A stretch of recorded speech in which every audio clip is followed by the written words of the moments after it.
నమస్తే అండి. ఇప్పుడు మనము 10 నిమిషాల్లో అయిపోయే టమాటా రైస్, టమాటా పప్పు ఎలా చేయాలో చూసేద్దాం. టేస్టీగా కూడా ఉంటాయి, చిన్నపిల్లలు కూడా ఇష్టంగా తింటారు. ముందుగా ఒక 2 గ్లాసుల కందిపప్పు తీసుకొని దాన్ని బాగా కడిగి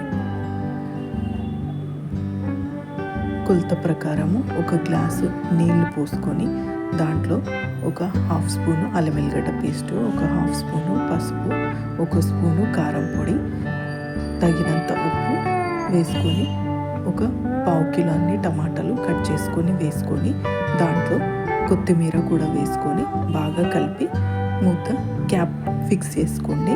3 విజిల్లు వచ్చే వరకు ఉంచుకోండి. అంతే, 3 విజిల్లో ఉడికిపోతాయి. పప్పుకు తొందరగా ఉడకాలంటే కొద్దిగా నూనె కూడా పోయండి. ఒక హాఫ్ టీ స్పూన్ అంతా నూనె పోస్తే పప్పు తొందరగా ఉడికిపోతుంది.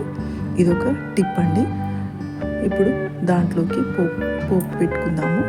ఒక 2 స్పూన్ల నూనె పోసుకొని దాంట్లో ఆవాలు, జీలకర్ర, ఎండుమిరపకాయలు, కరివేపాకు వేసి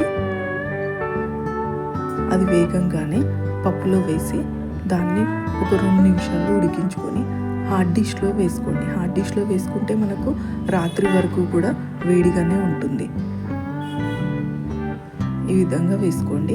మీకు ఇంకా టేస్టీగా కావాలనుకుంటే పప్పు కొద్దిగా పెసరపప్పు కూడా వేసుకోవచ్చు. ఒక పిడికెడు పెసరపప్పు కూడా దీంట్లో కందిపప్పు ఉడికించుకునేటప్పుడే కందిపప్పు, పిడికెడు పెసరపప్పు కూడా వేసి ఉడికించుకుంటే ఇంకా టేస్టీగా ఉంటుంది టమాటా పప్పు. టేస్టీ టమాటా పప్పు రెడీ. ఇప్పుడు టమాటా రైస్ ఈజీగా ఎలా చేయాలో చూసేద్దాం. ముందుగా ఒక 1/2 కేజీ టమాటాలు తీసుకోండి, కట్ చేసి పక్కన పెట్టేసుకోండి. ఇప్పుడు పోపు రెడీ చేసుకున్నాము. దాంట్లో ఒక 3 టేబుల్ స్పూన్ల నూనె పోసుకోండి. నూనె కొద్దిగా ఎక్కువ పోసుకుంటేనే టమాటా రైస్ టేస్టీగా ఉంటుంది.